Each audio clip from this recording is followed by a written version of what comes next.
नमस्कार विद्यार्थियों। आज हम बात करेंगे बॉयल टेम्परेचर की। पिछले वीडियो में हम लोगों ने आदर्श व्यवहार से विचलन किस तरीके से पाया जाता है या मिलता है हमें वास्तविक गैसों के संदर्भ में, उसके बारे में चर्चा की थी।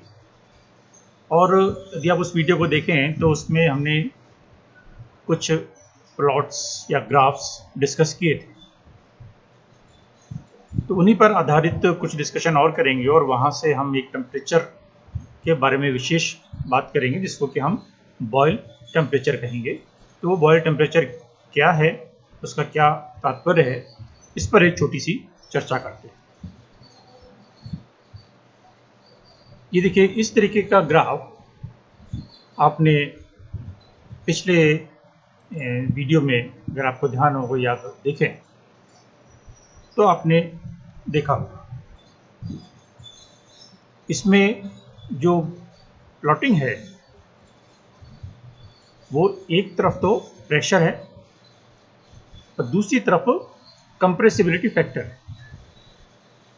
कंप्रेसिबिलिटी फैक्टर क्या है, इसको हम पहले डिफाइन कर चुके हैं, that is PV upon RT।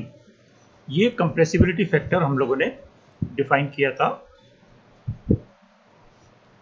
तो एक्स एक्सिस पर प्रेशर और वाई एक्सिस पर कंप्रेसिबिलिटी फैक्टर Z को प्लॉट करने के बाद कुछ इस तरीके के ग्राफ हमें देखने को मिलते हैं, जिसमें ये स्ट्रेट लाइन जो कर्व है ये आदर्श गैसों के लिए है और इसके अलावा जितने भी ये कर्व हैं 1, 2, 3, ये सारे वास्तविक गैसों के लिए हैं।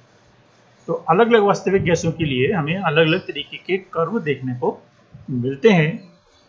और जब वहाँ पर डेविएशन के बारे में हम लोगों ने चर्चा की थी, तब उस समय भी चर्चा की थी, यदि कोई एक सिंगल गैस है उसमें हम एक ही गैस में अलग अलग टेम्परेचर पर यदि हम ग्राफ प्लॉट करें तब उस ग्राफ में वेरिएशन किस तरीके का आएगा। तो ये ग्राफ या ये जो डिस्कशन है वो उसी पर कंटिन्यूशन में है। देखिए, ये वाला जो ग्राफ है ये जिसमें कि हम कहेंगे कि यहाँ पर Z लेस देन 1 है और ये हमारा जो पोर्शन है ये क्या है, Z ग्रेटर देन 1 का है। तो यहाँ पर जैसे जैसे दाब में वृद्धि होती चली जाती है वैसे वैसे Z का मान कम होता चला जाता है और फिर इसके बाद एक निश्चित समय बाद बढ़ना शुरू हो जाता है और फिर ये आइडियल गैस यानी Z इक्वल टू 1 को क्रॉस करता हुआ फिर ऊपर चला जाता है। ये किसी एक निश्चित टेम्परेचर पर है जिसको कि हम लो टेम्परेचर पे कह सकते हैं। इसी ग्राफ को यदि हम थोड़ी सी हाई टेम्परेचर पर खींचते हैं तो ये जो एक तरीके से डिप है, ये डिप कम होता चला जाता है और एक निश्चित समय बाद ये डिप बिल्कुल गायब हो जाता है। और आप देखें कि यहाँ पर उस रीजन में जो इस वाले ग्राफ का पोर्शन है वो लगभग P अक्ष के समानांतर हो जाता है या आदर्श गैस के ग्राफ के संपाती हो जाता है। तो ऐसी स्थिति में हम कहेंगे कि वो गैस आदर्श गैसों की भांति व्यवहार कर रही है। यदि हम टेम्परेचर और अधिक कर दें, जैसे इस वाले ग्राफ को देखें, तो यहाँ पर देखिए फिर एकदम से ही ग्राफ बढ़ना शुरू हो जाता है, यानी शुरू से ही डेविएशन प्रारंभ हो जाता है। तो टेम्परेचर पर भी निर्भर करेगा कि उस गैस में डेविएशन आदर्श व्यवहार से किस तरीके का है और कितना है। तो यहाँ पर जैसे हम देखें, ये कह सकते हैं कि ये यहाँ पर यदि हम ड्रॉ करें, ठीक है, तो ये हमारा हो गया, मान लीजिए प्रेशर कोई P1। तो ये जो हमारे प्रेशर की रेंज है, इस रेंज में और ये जो टेम्परेचर है जिस पर हम बात कर रहे हैं, इस टेम्परेचर पर और इस रेंज में ग्राफ एक्स एक्सिस के पैरेलल और आदर्श गैस के संपाती है तो हम कहेंगे कि आदर्श गैसों की भांति व्यवहार कर रहा है। इसको हम एक लाइन में कह सकते हैं कि एक दाब के निश्चित परास में या रेंज में कोई गैस किसी एक निश्चित ताप पर आदर्श गैसों की भांति व्यवहार करती है। इससे हम ये देख सकते हैं, देखने को मिलता है। तो उसी को हम थोड़ा सा लैंग्वेज में भी लिख सकते हैं। जब टेम्परेचर, वो टेम्परेचर जबकि कोई रियल गैस का ग्राफ आदर्श गैस के ग्राफ के संपाती हो जाता है, तो किस रेंज में, यहाँ पर देखिए ये है P टेंड्स टू 0, यानी इसका तात्पर्य है दाब के कम रेंज पर, अर्थात दाब जैसे जैसे कम करते चले जाते हैं वैसे वैसे उसका व्यवहार आदर्श गैसों की तरह होने लगता है। तो इसको हम इस तरीके से भी डिफाइन कर सकते हैं कि the temperature where a real gas obeys the ideal gas laws over an appreciable pressure range. ये हमारी इंपॉर्टेंट डेफिनेशन है बॉयल टेम्परेचर की, ठीक है ना। वही बात हम यहाँ पर कह रहे हैं कि वो टेम्परेचर, ये टेम्परेचर जैसे हो जाएगा हमारा, इसको हम बॉयल टेम्परेचर, इसको हम कहेंगे TB। तो वो ताप जिस पर दाब के एक निश्चित रेंज में या परास में कोई गैस आदर्श गैसों की भांति व्यवहार करती है, वो ताप बॉयल ताप कहलाता है। ये ताप बॉयल ताप नहीं कहलाएगा, तो इस पर देखिए यहाँ पर शुरू से ही डेविएशन शुरू है। ये ताप भी नहीं कहलाएगा क्योंकि यहाँ पर डेविएशन नीचे की ओर है, शुरू से ही है। तो एक निश्चित टेम्परेचर होगा जहाँ पर हमें एक्स एक्सिस के पैरेलल ग्राफ मिलेगा, वो टेम्परेचर बॉयल टेम्परेचर कहलाएगा। ऐसी स्थिति में यदि हम टेम्परेचर ज़्यादा रखते हैं तब जेड में पॉजिटिव डेविएशन मिलेगा। ये देखिए यहाँ पर ये रेंज जेड ग्रेटर देन 1 की है, तो अगर टेम्परेचर ज़्यादा है तो डेविएशन जेड ग्रेटर देन 1 वाले रीजन में होगा, और यदि टेम्परेचर कम है तो डेविएशन जेड लेस देन 1 में होगा। तो कम टेम्परेचर पर जेड की वैल्यू कम हो जाती है और ज़्यादा टेम्परेचर पर जेड की वैल्यू पॉजिटिव में होती है या पॉजिटिव डेविएशन बताती है, और एक निश्चित ताप पर वहाँ पर जेड की वैल्यू उसकी 1। तो बॉयल टेम्परेचर को हम इस तरीके से डिफाइन कर सकते हैं कि temperature at which real gas obeys the gas laws over a wide range of pressure. दाब के एक निश्चित परास में कोई गैस आदर्श गैसों की भांति व्यवहार करती है या आदर्श गैस नियमों का पालन करती है, वो टेम्परेचर बॉयल टेम्परेचर कहलाता है। और ये हर गैस के लिए अलग अलग, यानी निश्चित नहीं है, हर गैसों के लिए बॉयल ताप अलग अलग होगा। इसके बारे में भी चर्चा करेंगे। तो ये बॉयल ताप हम इस तरीके से निकालते हैं, TB इक्वल टू A/RB। ये A कांस्टेंट है, B कांस्टेंट है, वन डा वाल्स कांस्टेंट है, R यूनिवर्सल गैस कांस्टेंट है। तो ये तीनों वैल्यूज कांस्टेंट है। ऐसी स्थिति में TB भी कांस्टेंट हो जाता है, अर्थात हर गैस के लिए इस बॉयल ताप का मान कांस्टेंट है, लेकिन अलग अलग गैसों के लिए अलग अलग है, क्योंकि अलग अलग गैसों के लिए A और B का मान भी अलग अलग है।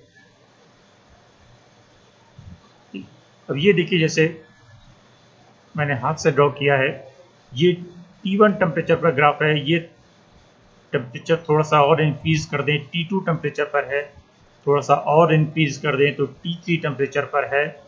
डिप धीरे धीरे करके कम होता चला जा रहा है, और फिर इसके बाद एक बॉयल ताप आ जाता है, यानी एक टेम्परेचर आ जाता है जहां पर ग्राफ कुछ देर के लिए एक्स एक्सिस के पैरेलल हो जाता है।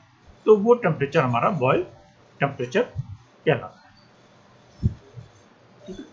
ऐसी स्थिति में दाब में परिवर्तन के साथ PV में कोई परिवर्तन नहीं होगा।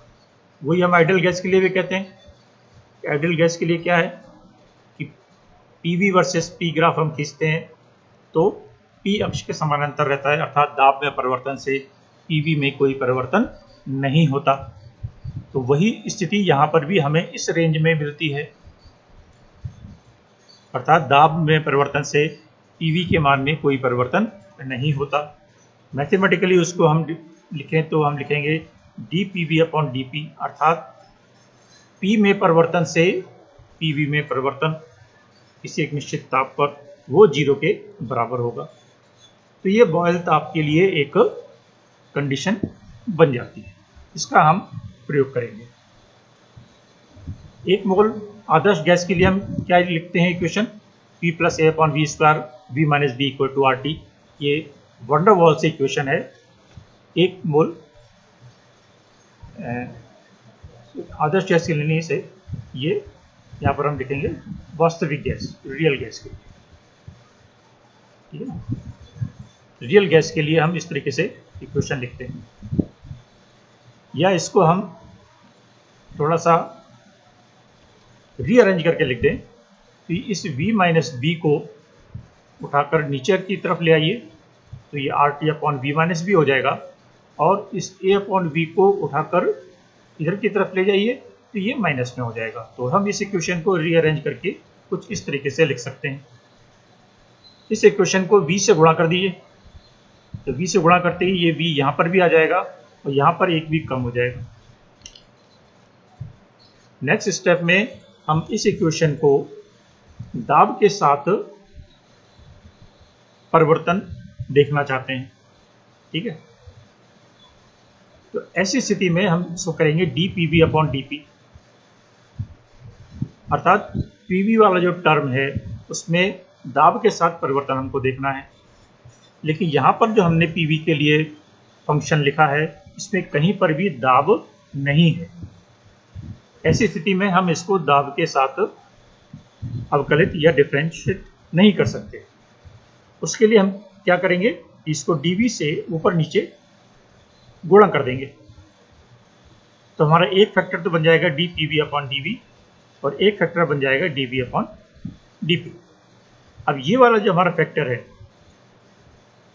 जिसमें कि हम PV में वेरिएशन देख रहे हैं V के सापेक्ष, वो अब वर्क करेगा। अर्थात इस समीकरण में क्योंकि यहाँ पर V है तो ऐसी स्थिति में हम इसको V के सापेक्ष डिफरेंशिएट कर सकते हैं और करेंगे। तो उसको हम यदि इस इक्वेशन को V के सापेक्ष डिफरेंशिएट करते हैं तो हमें कुछ इस तरीके की टर्म मिलती है। इसको आप करके देखिएगा। ये है, इस V माइनस बी को आप ब्रैकेट में लेके ऊपर ले जाइए तो -1 बन जाएगा, और इसको थोड़ा सा आप ट्राई करके देखिए इसका डिफरेंशिएशन, तो आपको कुछ इस तरीके का डिफरेंशियल इसका सॉल्यूशन मिलेगा, -RTB upon V minus B square plus A upon B square, और ये dB अपॉन dP है ही, ठीक है। यहाँ पर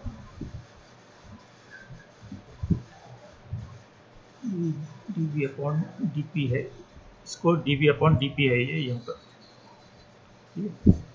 जब हम बॉयल ताप की बात करेंगे तब यहाँ पर टेम्परेचर की जगह पर इसको आप क्या लिख देंगे, TB लिख देंगे, और ये वैल्यू 0 के बराबर रख देंगे, ठीक है। ये हमने पहली कंडीशन देखी है बॉयल ताप के लिए।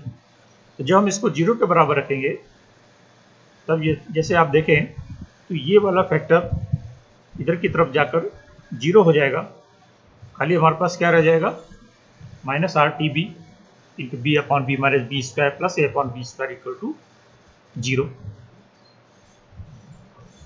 यदि दाब बहुत कम है तो ऐसी स्थिति में आयतन बहुत अधिक होगा, और आयतन बहुत अधिक होगा तब ये जो B है जिसे वंडर वॉल्स ने दाब में आयतन में संशोधन कहा था, वो नगण्य बन जाएगा इस V के अपेक्षा। तो ऐसी स्थिति में हम V माइनस बी की जगह पर V लिख सकते हैं प्रैक्टिकली। तो यहाँ पर हम इस V माइनस बी के स्क्वायर की जगह पर खाली V स्क्वायर लिख देंगे, तो हमारी कुछ इक्वेशन इस तरीके से सिंप्लीफाई हो जाएगी। ये दोनों V स्क्वायर इधर की तरफ ले जाइए, 0 हो जाएंगे, हमारे पास बन जाएगा -RTB plus A equal to 0, या इसको रीअरेंज करके लिखें तो ये हो जाएगा हमारा TB इक्वल टू A/RT। तो ये बॉयल ताप के लिए एक रिलेशन निकल के आ जाता है जिसमें 3 कांस्टेंट्स हैं A, B और R। किसी एक गैस के लिए क्योंकि ये तीनों स्थिरांक हैं इसलिए TB का मान भी स्थिर रहेगा। ठीक है, A और B गैस का अभिलाक्षणिक गुण है, तो TB भी किसी गैस की प्रकृति पर निर्भर करेगी। वही बात जो मैंने कही है वो यहाँ पर शब्दों में लिखी है। इस ताप पर अणुओं का परिमित आकार और अंतराण्विक आकर्षण से संबंधित फैक्टर, ये दोनों एक दूसरे के प्रभाव को संतुलित कर देते हैं और इसलिए हमारा जो वास्तविक गैस है वो उस ताप पर आदर्श गैसों की भांति व्यवहार करना शुरू करती है या करती है। और अधिक ताप यदि बढ़ जाएगा तब फिर उसमें डेविएशंस बढ़ते चले जाएंगे, पॉजिटिव डेविएशन बढ़ता चला जाएगा। यानी टेम्परेचर कम होगा तो जेड में निगेटिव डेविएशन देखने को मिलेगा और जेड ज़्यादा होगा तो हमें, या टेम्परेचर कम होगा तब नेगेटिव डेविएशन देखने को मिलेगा और टेम्परेचर यदि बॉयल ताप से अधिक है तो हमें पॉजिटिव डेविएशन देखने को मिलता है। तो बॉयल ताप से अधिक ताप पर B ग्रेटर देन A/RT होता है और बॉयल ताप से कम ताप पर B लेस देन A/RT होता है या निगेटिव डेविएशन देखने को हमें मिलता है। तो इस तरीके से यहाँ से एक बॉयल ताप का कॉन्सेप्ट हमें मिलता है।